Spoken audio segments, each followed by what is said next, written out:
नमस्कार, आप देख रहे हैं भास्कर समाचार का खास बुलेटिन बात निचोड़ की और मैं अरुण राठी एक बार फिर से आप तमाम दर्शकों का स्वागत करता हूं। कोरोना जैसी महामारी के बीच 19,209 लोगों की मौत हो चुकी है। आखिर इन मौतों का जिम्मेदार कौन है? विपक्ष सरकार पर सवाल उठा रहा है कि अगर समय रहते हॉस्पिटल बनाए जाते, ऑक्सीजन प्लांट लगाए जाते तो इस महामारी में इतने लोगों की मौत ना होती।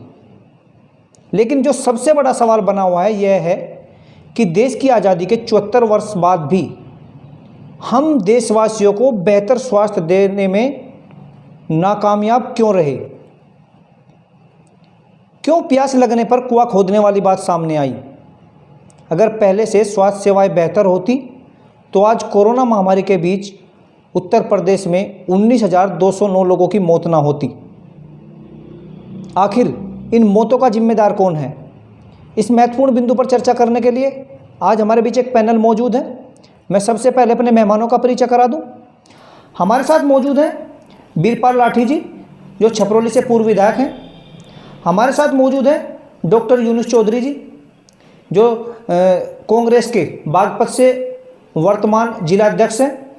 हमारे साथ मौजूद हैं प्रमोद त्यागी जी, जो मुजफ्फरनगर से हैं, सपा के वर्तमान जिला अध्यक्ष हैं। और हमारे बीच मौजूद है योगेश त्रिपाठी जी, जो क्षेत्रीय मंत्री भाजपा गाजियाबाद से हैं। आप तमाम मेहमानों का स्वागत है हमारे बीच में। बीरपाल जी, मैं सबसे पहले आपके पास आना चाहूँगा। मैं आपसे एक छोटा सा सवाल करना चाहूँगा और आप अपने समय को ध्यान में रखते हुए जितना मैं सवाल आपसे करूँ उतना ही जवाब दें। बीरपाल जी, जिस तरीके से कोरोना महामारी के बीच 19,000 प्लस लोगों की मौत हो चुकी है, आखिर इन मौत का जिम्मेदार कौन है? देखिए, इन मौत का जिम्मेदार भारत सरकार, प्रदेश सरकार और जो पहले की सरकारें रही, मैं उनको भी इसी घेरे में लेकर चलूँगा जी कि उन्होंने भी कभी कोई भी बात आई हो प्रिकॉशन नहीं किया, कोई तैयारी नहीं की, न प्रिपरेशन किया न प्रिकॉशन किया। जी। जब तक हम प्रिकॉशन नहीं करेंगे, किसी चीज़ के लिए अलर्ट नहीं रहेंगे, तब तक ये महामारी आती रहेगी। जी। अभी कोविड का मामला चल रहा है, इसके बावजूद एक बीमारी और है, ब्लैक फंगस, उस बीमारी की चपेट में भारत है। जी। तो हमारे देश की जो स्वास्थ्य व्यवस्था है, जी, जो सरकार है, उन्हें अलर्ट रहना चाहिए, उन्हें प्रिकॉशन करना चाहिए। जी। मैं एक छोटी सी बात आप लोगों के बीच में रखूँगा कि हमारे देश में 15,000 यानी 1,511 लोगों पे एक डॉक्टर है जी। और 670 पे नर्स है, एक नर्स।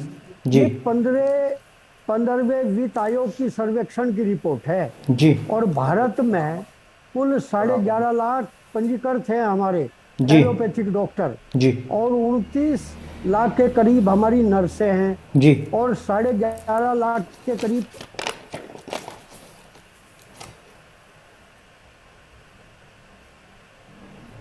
हमारे फार्मासिस्ट है जी। हमारे पास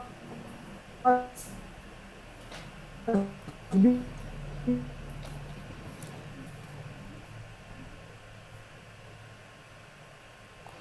बीरपाल जी, आपकी वॉइस 19,000 आपने कहा जी, आपने 19,000 की संख्या बताई जी। मैं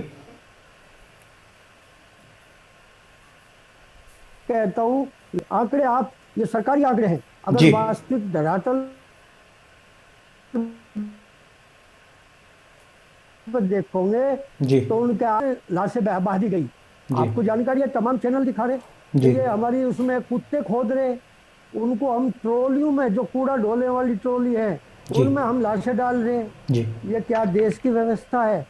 मैं एक छोटी सी बात आप लोगों के बीच में रखूंगा कि हमारे जो प्रदेश की व्यवस्था है, प्रदेश की व्यवस्था भी नगण्य है जी। और जो हमारी आज सबसे कमजोर स्थिति है उत्तर प्रदेश की है जी, बिहार की है जी, केरल हमारा प्रथम स्थान पे है, लेकिन उत्तर प्रदेश सबसे नीचे के पायदान पे है जी।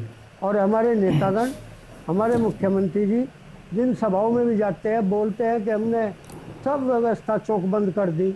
क्या चौकबंद कर दी आपके? जी बीरपाल जी, बिल्कुल आपने ठीक कहा कि जो मौत है इनका जिम्मेदार सरकारें रही हैं, व्यवस्था रही हैं। लौटेंगे आपके पास। हमारे साथ त्यागी जी हैं जो सपा के जिला अध्यक्ष हैं। जानते हैं से त्यागी जी, क्या आप बताएंगे हमारे दर्शकों को कि लगातार जो मौतें हो रही हैं, अब सवाल उठाया जा रहा है कि हमारे पास स्वास्थ्य सेवाएं नहीं हैं। आपकी भी सरकार रही है, आपने अपनी सरकार में कितनी स्वास्थ्य सेवाओं को बेहतर किया? देखिए राठी जी, जी मैं कोई बात तथ्यों के विपरीत कहूँ तो कोई उसको स्वीकार नहीं करे। जी पूरे विश्व स्वास्थ्य संगठन का रिकॉर्ड है। जी उत्तर प्रदेश में जब समाजवादी पार्टी की सरकार थी, आज जो एम्बुलेंस काम आ रही है 108, 102 सब जी ये अखिलेश जी ने चलाई। जी और मैं नहीं कह रहा हूँ, सीतापुर के बीजेपी के विधायक ने कहा है। जी लखीमपुर खीरी में ट्रामा सेंटर हमारी सरकार का बनवाया हुआ, खाली ट्रामा डॉक्टर्स नहीं दे सकते। जी हमने इंफ्रास्ट्रक्चर तैयार किया, हमने ट्रामा सेंटर्स बनाए, हमने पीएचसीज बनाई, हमने डॉक्टर्स की भर्ती की, हमने एम्बुलेंस चालू कराई, गरीब लोगों को, एक्सीडेंट लोगों को सुविधा हो। लेकिन मौजूदा सरकार की, चाहे वो केंद्र सरकार हो चाहे उत्तर प्रदेश सरकार हो, इसमें कोई रुचि नहीं थी। मैं आपको एक करेक्ट कर दूं, जो आंकड़े आपने दिए हैं वो सही नहीं है। जितनी मौत आप बता रहे हैं, मेरे पास आंकड़े हैं मुजफ्फरनगर, 33 तो अध्यापक हमारे जनपद में वो मरे हैं जो लोकल बॉडीज के चुनाव में ड्यूटी पर थे, उनको कोरोना हो गया। 33 माध्यमिक शिक्षा संघ के टीचर्स मरे हैं। उत्तर प्रदेश सरकार केवल 3 टीचर्स की बात करती है। मुजफ्फरनगर शहर के शमशान घाट के आंकड़े हैं, वहाँ के कब्रिस्तानों के आंकड़े हैं, कस्बों के आंकड़े, मेरे पास पूरी लिस्ट है, मैं भेज रहा हूँ, प्रेस के सामने भी रखूंगा। हमारे जनपद अकेले मुजफ्फरनगर में कम से कम 14,000 के करीब लोग मारे गए हैं, जिनमें अधिकतर लोग कोरोना से मारे गए हैं। कोरोना का रिकॉर्ड मैं बता रहा हूँ। कोरोना के अलावा जो लोग मरे हैं after corona, post corona effect से जो मरे हैं वो अलग है। अब ये blue fungus, white fungus, yellow fungus के बहुत से मामले आ रहे हैं, उनको मैं डिस्कस नहीं कर रहा हूँ, मैं केवल कोरोना केसेस बता रहा हूँ। आपको मालूम था, मैं एक ऐसी बात कहता हूँ आपके इस लोकप्रिय चैनल के माध्यम से, दिसंबर के अंदर WHO ने कहा था कि उत्तर प्रदेश में मार्च अप्रैल में, भारत में मार्च अप्रैल में इसकी कोविड-19 की खतरनाक लहर आने जा रही। हमारी ICMR ने कहा, उत्तर प्रदेश के देश के डॉक्टर्स ने कहा कि मार्च अप्रैल में भारत में कोरोना की जो दूसरी लहर आ रही है बहुत खतरनाक। क्या जिम्मेदारी थी भारत सरकार की? क्या जिम्मेदारी थी उत्तर प्रदेश सरकार की? बंगाल में सरकार बनाना जिम्मेदारी थी। एक वहां के मुख्यमंत्री के खिलाफ प्रधानमंत्री, गृह मंत्री, उत्तर प्रदेश के मुख्यमंत्री अपनी व्यवस्था को छोड़कर बंगाल में पहुंच गए, ये जिम्मेदारी थी। उनकी जिम्मेदारी थी कोविड सेंटर्स तैयार करना। जी बिल्कुल हमने आपका जवाब सुना। आएंगे आपके पास, हमारे साथ डॉक्टर यूनुस चौधरी जी हैं, उनसे भी जान लेते हैं। डॉक्टर साहब, जिस तरीके से अब बात हमने की कि विपक्ष भी कहीं ना कहीं सरकार पर आरोप लगा रहा है, सवाल उठा रहा है कि जो आंकड़े हैं वो सही नहीं है, स्वास्थ्य सेवाएं हमारे पास ठीक नहीं है, लेकिन क्या आप बताएंगे कि पिछले 74 वर्षों में जो हमने अपने देश को दिया, जो हमने अपने प्रदेश की जनता को दिया, क्या वो इस लड़ाई से लड़ने के लिए बेहतर था? यूनुस जी। देखिए राठी जी, 89 तक उत्तर प्रदेश के अंदर कांग्रेस का शासन रहा जी, और 89 में जब हमारी कांग्रेस सरकार इस प्रदेश से जा रही थी जी, तो पूरे हिंदुस्तान के अंदर जितने भी स्टेट हैं, विकास में हो जी, हेल्थ में हो, हर चीज में हमारे उत्तर प्रदेश का स्थान जो है सर्वे में 7वें नंबर पर छोड़ के गए थे हम लोग जी। उसके बाद हम सत्ता से बाहर हैं जी। उत्तर प्रदेश के अंदर सभी सरकारों को चांस मिला जी। क्या कारण है आज हम इतने पिछड़ गए जबकि इनके पूर्ण बहुमत आए जी। और आज हम ऐसी स्थिति पे खड़े हैं, आज उस स्टेज पे खड़े हैं कि हमारे पास जो कांग्रेस के द्वारा लगाए गए कल कारखाने और जो सुविधाएं दी गई थी जी, इन लोगों ने उन्हें भी तहस नहस कर दिया और आगे तो क्या बढ़ते वो भी इन पे संभाल नहीं पाए जी। आज जबकि पिछले साल हम लोग ये महामारी बरत चुके थे, सहन कर चुके थे और ये पहले WHO ने बता दिया था कि अगले वर्ष भी ये बुरी तरह से आ रहा है जी। इन लोगों पर, केंद्र में ये है, प्रदेश में ये है, इन लोगों पर तब भी नहीं समझ गया और ये दूसरे कामों में लगे रहे, अडानी और अंबानी की सेवाओं में लगे रहे, इस देश को बेचने की चीज में लगे रहे। क्या इस हिंदुस्तान का जो एक एक इंसान जो इस देश के लिए कीमती है, उसकी जान की परवाह नहीं थी इनको। जी डॉक्टर साहब, बिल्कुल बिल्कुल आएंगे आपके पास, क्योंकि ये बात हमने पहले ही बोल दी, क्योंकि विपक्ष लगातार आरोप लगा रहा है। और अब एक बार हम जान लेते हैं कि हमारे साथ योगेश त्रिपाठी जी हैं, बीजेपी से हैं, इनसे जान लेते हैं कि जिस तरीके से आप लोगों ने, जी योगेश जी, जिस तरीके से अभी बताया, हमारी त्यागी जी से बात हुई, उन्होंने कहा कि जो आज एम्बुलेंस चल रही है वो सपा की देन है, और इन्होंने कहा है आंकड़े जो है वो छुपाए जा रहे हैं। ऐसा है कि जो अभी त्यागी जी बोल रहे थे जी कि वो एम्बुलेंस इनके सरकार में खरीदे गए, जी इनकी सरकार में एम्बुलेंस घोटाला भी हुआ, ये नहीं बताया इन्होंने कि 100 एम्बुलेंस खरीदे गए और 50 एम्बुलेंस पर एक जो पट्टी थी, जो गाड़ियों का नंबर था, वही निकालकर दूसरी 50 उसी नंबर प्लेट को पलटकर उन्हीं में लगा दिया गया। तो घोटाला भी इन्हीं के शासनकाल में हुआ, इनको बताना चाहिए था। जी एम्बुलेंस जो खरीदी गई, आप बसपा की सरकार में देखिए, उनमें भी सबसे ज्यादा घोटाला हेल्थ में ही हुआ। लेकिन भाजपा की जब सरकार बनी तो आप देखिए कि ये आपदा के समय में हम सबको मिलकर काम करना, उसमें किसी सरकार की निंदा नहीं करनी। जी आप पूरे दुनिया को उठा करके देख लिए, जो बहुत श्रेष्ठ हेल्थ में जो देश थे, जो कहते थे कि हमारे पास स्वास्थ्य की सबसे अधिक सुविधाएं हैं, अमेरिका को उठा लीजिए, आप सिंगापुर उठा लीजिए, जर्मनी लीजिए, फ्रांस लीजिए, ब्राजील लीजिए, रूस ले लीजिए, कोई देश नहीं बचा, वहां सभी जगह हाहाकार था। तो सरकार की निंदा नहीं करनी चाहिए, इनको सरकार में सहयोग करके लोगों की जान बचाने के लिए काम करना चाहिए। अभी डॉक्टर यूनुस जी कह रहे थे कि ये तो सब केवल जो धनाढ़ लोग हैं उनके लिए काम कर रही है सरकार। ऐसा नहीं है, सबको साथ में लेकर के चलने का काम है। जो बड़े बड़े देश हैं उनमें देख लीजिए, प्राइवेटाइजेशन जहां जहां हुआ है उन देशों ने तरक्की की है उन क्षेत्रों में। तो अगर हम प्राइवेटाइजेशन की तरफ जाते हैं तो उसकी निंदा करने लगेंगे। आप देखिए, हम फ्रांस से हथियार खरीद रहे हैं, और जब वहां से हथियार खरीदे तो वो प्राइवेट कंपनी बना रही है। दुनिया में आप चाइना को देख लीजिए, जो प्राइवेट कंपनियां हैं वो हथियार बना रही है। योगी जी, आज हम बात खाली स्वास्थ्य पे करेंगे। जी स्वास्थ्य हेल्थ पर सबसे ज्यादा काम चाइना में हो रहा है। जी तो वहां के लोगों ने मिलकर के काम किया है। कहीं ना कहीं जिस तरीके से पिछले वर्ष महामारी का अंदाजा हो गया था और हमने थोड़ा कंट्रोल भी किया था, लेकिन ये भी घोषणा हो चुकी थी कि आगे फिर बढ़ेगी बीमारी, तो उसके लिए स्वास्थ्य सेवाएं पहले ही बेहतर क्यों नहीं की गई? क्योंकि जिस तरीके से 1 महीने के अंदर ही ऑक्सीजन प्लांट भी लगाए जा रहे हैं और लोगों तक दवाइयां भी पहुंचाई जा रही है, तो महामारी के दौरान जब पहले घोषणा हो चुकी तो पहले ये प्लांट क्यों नहीं लगवाए गए 1 साल के अंदर? जबकि जितना काम 1 महीने में हुआ है, ये काम 1 साल के अंदर भी हो सकता था। आज लोग अगर ये प्लांट पहले से लगते। आपको मैं इसकी जानकारी दे दूं जी, अभी सरकार ने कोरोना काल के अंदर 700 नए हॉस्पिटल बनाए हैं, कोविड हॉस्पिटल हैं वो जी। इतनी बड़ी संख्या में किसी सरकार ने किसी प्रदेश में नहीं बने। सबसे ज्यादा कोविड हॉस्पिटल बने तो ये उत्तर प्रदेश में बने, लोगों की सेवा के लिए, और लोगों ने उसका लाभ भी उठाया है। आज जो ऑक्सीजन प्लांट की बात कर रहे हैं, आपको बता दूं योगेश जी, जो आपने कहा कि हॉस्पिटल बने हैं, जहां तक मेरी जानकारी है, मैं अपनी जानकारी के अनुसार आपको बता दूं, हॉस्पिटल को कन्वर्ट किया गया है, ना कि नए बनाए गए हैं। हॉस्पिटल को कन्वर्ट किया गया है।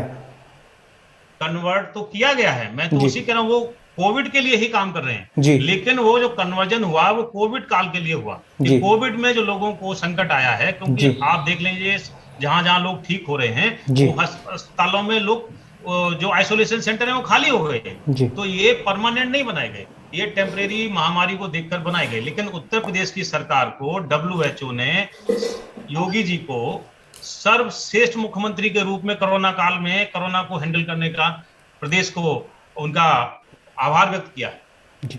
हमको ये गर्व होना चाहिए कि प्रदेश के मुखिया को दूसरे जो पूरे वर्ल्ड की जो स्वास्थ्य एजेंसी है वो श्रेष्ठ बता रही है, तो हमको भी उसमें सहयोग करना है। नहीं, गर्व करते वीरपाल जी अभी आपके पास ही आ रहे हैं। गर्व करते योगेश जी हम गर्व करते, लेकिन जिन परिवारों ने 19,000 लोग खोए हैं, तो वो कितने दुखी होंगे, कितनी पीड़ा उनके अंदर होगी। वीरपाल जी आपके पास आ रहे हैं, आपसे जानेंगे कि जिस तरीके से देश की आजादी के बाद, मैं अपना सवाल रखने से पहले आपसे एक रिक्वेस्ट करना चाहूंगा, क्योंकि अगर जूम डिस्कनेक्ट हो गया तो आप दोबारा से रिज्वाइन कर लीजिएगा प्लीज, क्योंकि डिबेट थोड़ी लंबी चलेगी, तो आप दोबारा से रिज्वाइन कर लीजिएगा, तो यहीं से स्टार्ट हो जाएगी। वीरपाल जी मैं आपके पास आ रहा हूं, अगर देश की आजादी के बाद प्रदेश में कांग्रेस की सरकार रही, सपा की सरकार रही, बसपा की सरकार रही, और कहीं ना कहीं आरएलडी का भी साथ रहा है, इनके साथ गठबंधन रहा है, तो उसके बावजूद भी जो स्वास्थ्य सेवाओं पर कार्य नहीं हुआ, उसका बड़ा कारण आप क्या मानते हैं? देखिए, स्वास्थ्य सेवाओं पे बहुत कार्य हुआ। हमारे पास हॉस्पिटल थे, आज भी बहुत बिल्डिंगें बनी पड़ी जी, उनमें डॉक्टर नहीं है जी, एक भी भर्ती नहीं कर पाए ये लोग जी, और झूठे आंकड़े पेश करते हैं। त्यागी जी का भी मैं पूछ रहा था जी, अभी, त्यागी जी जो बोल रहे थे, मुझे अफसोस है इन पे। बात कहाँ की उठा रहे हैं, ये कहाँ ले गए? HL और फ्रांस से हम वो खरीद रहे हैं, ऐसी ऐसी बातें बताने लगे हैं। बीजेपी वालों में एक ही कुब्बत है, एक ही इनकी मैं तारीफ करूंगा कि ये जितने भी आंकड़े देंगे सब झूठे आंकड़े देंगे। प्राइवेटाइजेशन की बात उठा दी जी, देश प्राइवेटाइजेशन का विरोध कर रहा है, ये उसकी तारीफ कर रहे। जी, देश दूसरे तरक्की कर रहे हैं, तो जब तरक्की कर रहे तो हमारा देश की जो GDP थी वह कहाँ चली गई? इनसे पूछो -24 क्यों चली गई? जब ये प्राइवेटाइजेशन कर रहे हैं, डीजल कहाँ चला गया, पेट्रोल कहाँ चला गया, नौकरी कहाँ चली गई देश से? नहीं, बड़ा सवाल है राठी जी, बिल्कुल। 700 हॉस्पिटल दिए जी, 700 हॉस्पिटल दिए, जानकारी करो, एक भी हॉस्पिटल नहीं दे पाए ये लोग। आंकड़े 700 के लिए फिर क्या हमने 700 हॉस्पिटल दिए, वो कहाँ है? तारीफ की इनकी सुनो। और योगेश जी ने भी माना है, योगेश जी ने भी माना है कि हॉस्पिटल कन्वर्ट हुए हैं। एक सेकंड, WHO ने इनकी तारीफ कर दी जी। मुझे WHO पे अफसोस है। यमुना में लाशें तैरती फिर रही जी, बिल्कुल। उन्हें नाइजीरिया की बता रही है कि इनकी जी, मैडम जी, अगर नाइजीरिया की है। देखो नाइजीरिया देश कहाँ है पता नहीं, ये भांग पी रहे या कौन सा नशा करते हैं या कहाँ से ये आंकड़े लाते हैं। जी। देश अचंभित है इनके आंकड़ों पे, मुझे अफसोस है इनके आंकड़ों पे। बता दो कहाँ है वे 700 हॉस्पिटल इनके? यार जगह नहीं पाई है आदमी को भर्ती करने के लिए।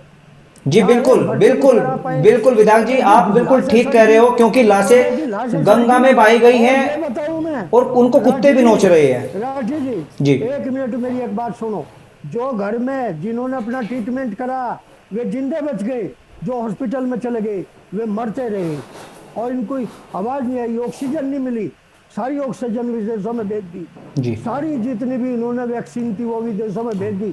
और ये बात करते हैं प्राइवेटाइजेशन। बिल्कुल आपने सवाल उठाए हैं और योगेश जी से आपके सवाल का जवाब भी लेंगे, लेकिन मैं त्यागी जी के पास चलता हूं। त्यागी जी ने जो अभी हमें कहा था कि हमने हॉस्पिटल्स बनवाए हैं, ठीक है, आपने बिल्डिंग बनवाई, हर गांव में एक छोटा सा स्वास्थ्य केंद्र है, लेकिन वो स्वास्थ्य केंद्र जर्जर हो चुका है, उसकी खिड़कियां टूट चुकी हैं, उसमें आज तक किसी डॉक्टर को नहीं बैठाया गया। अगर आपने बिल्डिंग बनवाई तो भर्ती क्यों नहीं निकाली? जबकि गांव में अगर कोई व्यक्ति बीमार हो जाए तो उसको बाहर जाना पड़ता है और तब तक उसकी मौत हो जाती है। राठी जी, मैं आपसे यही कह रहा था जी, कि 2016 में आप सूचना के अधिकार में जानकारी लीजिए, हमारी सरकार ने पैरामेडिकल स्टाफ की भर्ती के लिए बहुत बड़ी वैकेंसी निकाली जी, लेकिन भारतीय जनता पार्टी के लोगों ने हाई कोर्ट जाकर के उसमें रुकावट पैदा करने का काम किया। 4.5 साल से ज्यादा भारतीय जनता पार्टी की उत्तर प्रदेश में सरकार हो चुकी जी। अगर हमने PSC, एम्स, दूसरे बड़े ट्रामा सेंटर्स वगैरह बनवाए हैं जी, तो आपने 4.5 साल में पैरामेडिकल स्टाफ डॉक्टर्स क्यों नहीं पहुंचा दिए? आपने कहा एम्बुलेंस घोटाला हुआ है, 4.5 साल से आपकी सरकार है, आपने चार्ज शीट क्यों नहीं किया? आपने कोर्ट में केस क्यों नहीं भेजा? केवल अफवाह कहने के कारण आपने एक नई बात कह दी कि WHO ने उत्तर प्रदेश के मुख्यमंत्री को सर्वोच्च मुख्यमंत्री माना है। मुझे वो आंकड़ा दिखाएं, वो WHO ने कब आपको नॉमिनेटेड किस लिए किया है कि सबसे ज्यादा लोग उत्तर प्रदेश में मरे हैं? इसलिए किया है कि सबसे ज्यादा क्राइसिस ऑक्सीजन। जी योगेश जी जवाब दीजिए, योगेश जी जवाब दीजिए। नहीं है उत्तर प्रदेश में कोई सुविधा नहीं है। योगेश जी जवाब दीजिए। मरने के आंकड़े सही नहीं दिए जा रहे। ऐसा है, अभी जैसे बड़े भाई अभी प्रमोद जी कह रहे हैं जी, कर रहे हैं, इसलिए प्रमोद जी अभी कह रहे हैं कि सरकार ने भर्ती के लिए, अभी प्रमोद जी भाई साहब सुन लीजिए, भगवा कपड़े अगर वो पहनते हैं तो उनको निभाना चाहिए। भगवा कपड़े रावण ने रामायण में तब पहने थे जब माता सीता का हरण किया था। लीजिए जरा, भगवा कपड़े माता सीता का हरण करने वाले लोगों के हैं। अरे सुन तो लीजिए जरा, आप सावधान होना चाहिए अपने कर्तव्य के प्रति। प्रमोद जी बिल्कुल ठीक बात है। स्वास्थ्य पे हम स्वास्थ्य पे बात करेंगे। योगेश जी आप जवाब दीजिए। उनके जीवन की रक्षा नहीं की है, उनके खिलाफ चलने चाहिए।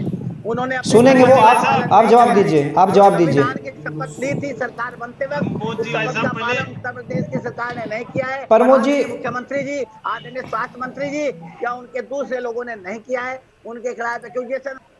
योगेश जी आप जवाब दीजिए। प्रमोद जी भाई साहब सुनिए, जवाब दीजिए योगेश जी। आप प्रमोद भाई साहब तो बता रहे हैं कि सपा के शासन काल में भर्ती की थी, इनके जरा भर्तियों का रिकॉर्ड उठा के देख लीजिए।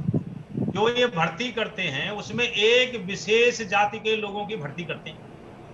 आप इनका इतिहास उठा के देख लो, सबसे ज्यादा अगर कहीं कोई भर्ती में गड़बड़ी होगी तो वो उत्तर प्रदेश में सपा के शासन काल में मिलेगी। निष्पक्ष नहीं करते ये, इनके यहाँ तो एक लिस्ट बनती है, ये लिस्ट में ये भर्तियां होगी तो ठीक है और नहीं तो कैंसिल हो जाएगा। अब अगर इनके पूरे प्रदेश में आपने प्रभाव किया है, सरकार में आप बताइए कौन सी लिस्ट है जिसमें विशेष जाति के लोगों को क्या होगा? झूठ बोलते हैं, देश ऐसे नहीं चलता, प्रदेश ऐसे नहीं चलता। जहां तक इन्होंने दूसरी बात की है कि शासनकाल के बाद में, शासनकाल के बाद भारतीय जनता पार्टी के सरकार ने, तो इनको बता दें कि जब देश आजाद हुआ उसके बाद से लेकर के जवाहरलाल नेहरू के समय में एक एम्स बना था वो दिल्ली में, ठीक है। उसके बाद में इंदिरा गांधी जब प्रधानमंत्री बनी तो कोई एम्स नया नहीं बना, उनके पूरे 11 साल के शासनकाल में कोई एम्स नया नहीं बना।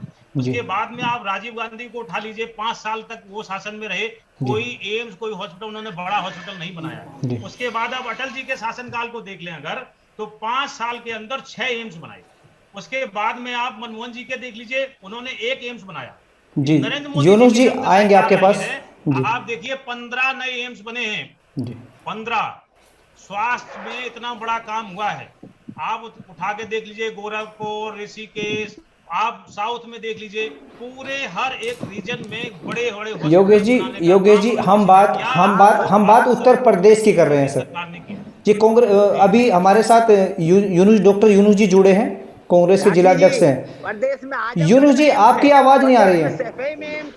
किसने बनवाया है? ये गलत कह रहे हैं, ये गलत कह रहे हैं। आजमगढ़ में एम्स है, सैफई में एम्स है, आपको आंकड़े पता नहीं है, फिर कह रहे हैं सैफई में कब से एम्स आ गया? आजमगढ़ में है। सैफई में एम्स कब से आ गया? ये सैफई में मेडिकल कॉलेज है, मेडिकल कॉलेज है, यूपी रिम्स करके। डॉक्टर यूनुस जी आप तक मेरी आवाज पहुंच रही है? डॉक्टर यूनुस जी, और सैफई में मैं वही बता रहा हूँ, पूरा प्रदेश अगर देखें तो वो सैफई से चलाना चाहती है समाजवादी पार्टी। आजमगढ़ में प्रदेश का बजट उठा के देख लो, डांस वो नचवाएंगे सैफई में, नहीं सैफई में क्लब बनाएंगे, सैफई में उनका बस नहीं चला। चलिए देखिए योगेश जी और प्रमोद जी सुनिए, आप सुनिए, क्योंकि बात स्वास्थ्य की हो रही है। हमने पिछले 74 वर्षों में देश को स्वास्थ्य व्यवस्थाएं बेहतर क्यों नहीं दी, बड़ा सवाल है। पूरा बजट स्वास्थ्य पे लगाया। मेरे योगेंद्र जी मेरे मित्र हैं भाजपा के, वो बता दें, तथ्यों पे बता दें कितना प्रतिशत लगाया, पिछली सरकारों ने कितना प्रतिशत लगाया है। आपने तो स्वास्थ्य में कुछ किया ही नहीं। आपने तो जो कुछ किया है एक खास विषयों में किया है, आपने तो सारा पैसा खराब कर दिया। आप तो सारा टाइम बंगाल में, बिहार के चुनाव में लगा गए। मुख्यमंत्री को अपने प्रदेश योगेश जी जवाब दीजिए। प्रशासन पर उनकी पकड़ नहीं है, प्रशासन उनको अनुभव नहीं है, वो एक मठ के मठाधीश हैं, उनको इससे ज्यादा जानकारी नहीं है। भाई साहब जो है बता रहे हैं कि सब कुछ इनके शासन काल में ये कुछ नहीं करेंगे।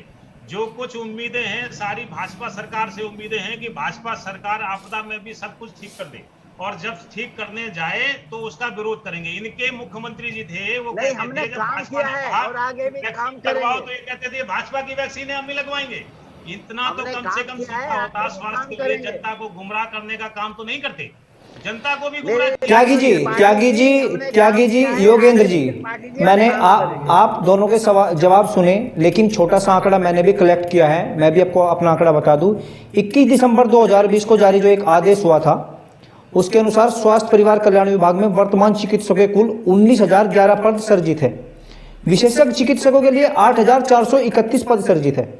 विशेष चिकित्सकों की अगर हम बात करें 8,431 पद सर्जित है, और एमबीबीएस चिकित्सकों की अगर हम बात करें 10,580 पद सर्जित है। विशेष चिकित्सकों के वर्तमान में स्वीकृत जो पद है वो 8,431 है, और केवल जिनमें से 2,922 पद भरे हुए हैं। इसका मतलब ये कि 65% जो पद है वो खाली है। वो पद कब भरेंगे? योगेंद्र जी जवाब दीजिए, क्योंकि इस महामारी के बीच देश की जनता को डॉक्टर की आवश्यकता है। योगेश जी जवाब दीजिए। जो भरने की जो रिक्त हैं उनके भरने की प्रक्रिया सरकार समय समय पर चलती रहती है। कोरोना काल में सारी जो प्रक्रियाएं हैं वो रुक गई, यहाँ तक कि बच्चों के शिक्षा का भी जो मामला था वो भी रोक दिया गया, उन्हें मार्क्स देकर के पास करने का काम किया। कोरोना में सरकार नहीं चाहती कि लोग उसमें जुटे और उसमें जाकर के और इन्फेक्टेड हों। कोरोना में वैसे ही पूरा देश इस महामारी से जूझ रहा है, तो और भी लोग इन्फेक्टेड हों। बल्कि ये जो रिक्त पद हैं कोई भाजपा के शासनकाल में अकेले कोई रिक्त नहीं हो गए, जो शुरू से लेकर के आप उठा के देख लीजिए, चाहे वो शिक्षक भर्ती का मामला हो, कब से पहले 21 वो बात योगेश जी वो बात हमने भी बोली है, क्योंकि हमने शुरुआत में अपने एंकर में ये चीज बोली थी कि पिछले 74 वर्षों में स्वास्थ्य सेवाएं हमारी बेहतर नहीं हुई। हम खाली बीजेपी की बात नहीं कर रहे, हम सभी पार्टियों की बात कर रहे हैं। हमारे साथ डॉक्टर यूनु जी जुड़ चुके हैं। डॉक्टर साहब, आप बताएंगे कि किस तरीके से अब जिस तरीके से कोरोना महामारी है, पूरा देश इस बीमारी से जूझ रहा है, विपक्ष अपनी क्या भूमिका निभा रहा है, क्यों जो कि सबको साथ में मिलकर इस लड़ाई से लड़ना चाहिए? डॉक्टर यूनुस जी। देखिए, इन बीजेपी वालों को तो झूठ बोलने की ट्रेनिंग दी जा रही है। हर चीज के आंकड़े बताते हैं। WHO ने कहा इनको अवार्ड दिया और इन्होंने 700 कहां बनाए उसका रिकॉर्ड बताइए। और जो हॉस्पिटल गांव देहात में बनाए हुए हैं, आज उनमें कुत्ते और गधे फिर रहे हैं, घास उग रही है, डॉक्टर और वहां पे कोई स्टाफ नहीं है, वहां पे दवाई के लिए ऑक्सीजन के लिए तड़प रहे हैं लोग। क्या ऐसा कांग्रेस के जमाने में हुआ है ऐसा कभी? कांग्रेस के शासन काल में यूनिस जी कभी महामारी आई क्या? हेलो जी जी, आपकी आवाज आ रही है, दर्शक आपको सुन रहे हैं। यूनिस जी आप बोलते रहिए लगातार। अब से पहले भी आई बीमारी, चेचक, पोलियो, ये चीज आए, ये पोलियो और ये सिस्टम जो है, वैक्सीन जितनी भी बनाई गई, क्या कोई पैसा लिया गया? कोई क्या ये कांग्रेस के द्वारा नहीं ये सुविधा दी गई? किसी चीज की कमी होने दी कांग्रेस शासन में? जी हेलो जी जी, आप बोलिए, लगातार बोलते रहिए, आपकी आवाज आ रही है। स्टाफ की कमियां कहाँ रही? जैसे जैसे कांग्रेस के बाद में आबादी बढ़ती गई, लोगों में बीमारियां बढ़ती गई, तो इन लोगों की जब सरकार रही तो इनको सुविधाओं का ध्यान रखना चाहिए था। जी आज ये झूठे आंकड़े दिखाकर कहीं रिकॉर्ड में नहीं है। जी आप देखिए, अगर गिनती मरने और जीने की गिनती देखनी है मरने वालों की, तो कब्रिस्तान और शमशान में जाके देखिए, वहां बैठ जाइए। मैं अभी हेलो जी आवाज आ रही है, बोलिए। अपने कब्रिस्तान, एक मिनट, ईद वाले दिन में एक छोटा सा कब्रिस्तान बड़ौत में है, मैं वहां चला गया अपने फादर की कब्र पे जी। तो मैंने वहां जाके देखा 150 कब्र, उसमें ताजा 1 महीने से वैसे है। और आंकड़ा क्या दिखा रहे बड़ौत में? ऐसे ही बागपत में आंकड़ा बहुत कम दिखा रहे हैं जी। आज कम से कम 20,000 आदमी डेली मर रहा है हिंदुस्तान के अंदर, जहां ये 4,000 का आंकड़ा दे रहे हैं जी। इस तरह से 100 की दुर्गति हो रही है और बुरी हालत हो रही है। दुनिया के किसी देश में इस तरह का हाल नहीं हुआ है जी। आज मानवता के प्रति इनके मन में दया, जरा सी भी दया नहीं है जी। डॉक्टर साहब बिल्कुल, क्योंकि कहीं ना कहीं आरोप प्रत्यारोप का मामला चलता रहेगा, लेकिन जो आज का सबसे बड़ा सवाल है, जो 19,000 प्लस लोगों की उत्तर प्रदेश में मौत हुई है, उनका जिम्मेदार कौन है और जो व्यवस्था है इसको किस तरीके से सुधारा जा सकता है? क्योंकि डिबेट फाइनल राउंड की तरफ जा रही है, तो इसमें एक छोटा सवाल ये भी बनता है कि इसको हम व्यवस्था को कैसे सुधार सकते हैं? दोनों सवालों का जवाब कम समय में डॉक्टर यूनुस जी। जिस तरह से गांव में महामारी आज गांव की तरफ रुख हो गया है जी, इन लोगों को, सब लोगों को, विपक्ष के लोगों को बैठाना चाहिए और उनसे सलाह मशवरा करके एक इकट्ठी मुहिम जोड़नी चाहिए कि हमें अपने हर इंसान को बचाना है। देहात में जो ये चला है इसको बचाना है जी। आज केवल अवार्ड दिखाकर और अपनी काउंटिटी बताकर, अपने करे हुए कामों को दिखाकर उससे काम चलने वाला नहीं है जी। आज आम आदमी को भी साथ जोड़ना पड़ेगा, उसके सुझाव लेने पड़ेंगे। वैक्सीन की जिस तरह से कमी हो रही है जी, आज आप कोई मुख्यमंत्री अगर डायरेक्ट लेना चाहता तो कहते हैं मेरा फोटो आना चाहिए, उसमें प्रधानमंत्री का फोटो आना चाहिए। आज हमें ये नहीं देखना कि हमारी फोटो लगेगी नहीं लगेगी, हमें ये देखना है कि इंसान को बचाना कैसे है, इस महामारी से हमें निपटना जी। बिल्कुल डॉक्टर साहब, बिल्कुल ठीक कहा आपने, क्योंकि जो वैश्विक महामारी है इससे सभी को मिलके हम जूझ रहे हैं और सभी को मिलके इस बीमारी से लड़ना चाहिए जी। बिल्कुल, ममता के साथ क्या हो रहा है जी, टूटेगी, नई नई नीति बनाई जा रही है, स्वास्थ्य पे कोई ध्यान नहीं भाई साहब। जी बिल्कुल, अब हम चलेंगे त्यागी जी के पास चलेंगे। त्यागी जी, हमने आपके भी विचार सुने और 74 वर्षों में आपने जो बताया, जब जब आपकी सरकार को मौका मिला आपने भी काम किया है, आपने हॉस्पिटल भी बनवाए हैं, लेकिन इस महामारी से हम कैसे बच सकते हैं और जो आगे कोई इस तरह की महामारी ईश्वर करे ना आए, लेकिन हम अपनी स्वास्थ्य व्यवस्था को कैसे बेहतर बना सकते हैं, जो हम अपने 74 वर्षों में नहीं कर पाए, हम उसको आगे कैसे बेहतर बना सकते हैं? त्यागी जी जवाब दीजिए। देखिए, महामारी है, मैं मानता हूँ, इस महामारी में सबका सहयोग लेके चलना चाहिए। तमिलनाडु के मुख्यमंत्री स्टालिन ने सभी विपक्षी नेताओं को शामिल किया है, उनकी समिति बनाई है, उनको विश्वास में लेकर के तमिलनाडु में इस बीमारी से लड़ने का काम किया है। उत्तर प्रदेश के मुख्यमंत्री जिले भर घूम रहे हैं, अगर विपक्ष के विधायक हैं तो उनको उस मीटिंग में नहीं बुलाते हैं। त्यागी जी, मैं आपको याद दिला दूं, अभी आपने कहा है, त्यागी जी सुनिए, अभी आपने कहा है कि सभी का सहयोग लेना चाहिए, लेकिन जिस समय कोरोना की वैक्सीन आई, आपकी पार्टी के जो अध्यक्ष हैं अखिलेश यादव जी, उन्होंने कहा था कि पूर्व मुख्यमंत्री अखिलेश यादव जी ने कहा था कि मैं कोरोना नहीं लगवाऊंगा, वैक्सीन नहीं लगवाऊंगा, तो आप साथ कहां चल रहे हैं, मिलकर साथ कहां चल रहे हैं? चैलेंज नहीं करना चाहता हूं, लेकिन अगर आपने अखिलेश जी का वो इंटरव्यू सुना हो, उन्होंने वो कहा था, जब वैक्सीन के बारे में एक पत्रकार मित्र ने उनसे पूछा, उन्होंने तब कहा था ये तो बीजेपी की वैक्सीन है, जब असली डॉक्टर्स की वैक्सीन मैदान में आएगी, डॉक्टर्स कहेंगे हमारी है, तो उस वैक्सीन के साथ खड़े होंगे। वो वैक्सीन के खिलाफ नहीं थे। जब मोदी जी ने उसको अपनी वैक्सीन बताया, जब उन्होंने हिंदुस्तान के नागरिकों के बगैर विदेशों को वैक्सीन भेज दी और वादा करने का काम किया, उसको चैलेंज किया था अखिलेश जी ने। अखिलेश जी वैक्सीन के खिलाफ नहीं थे, मोदी के वैक्सीन प्रचार के खिलाफ थे। ये वैज्ञानिकों की देन है, वैज्ञानिक किसी की सरकार हो, सबके लिए एक है, वैज्ञानिकों की बात की जानी चाहिए।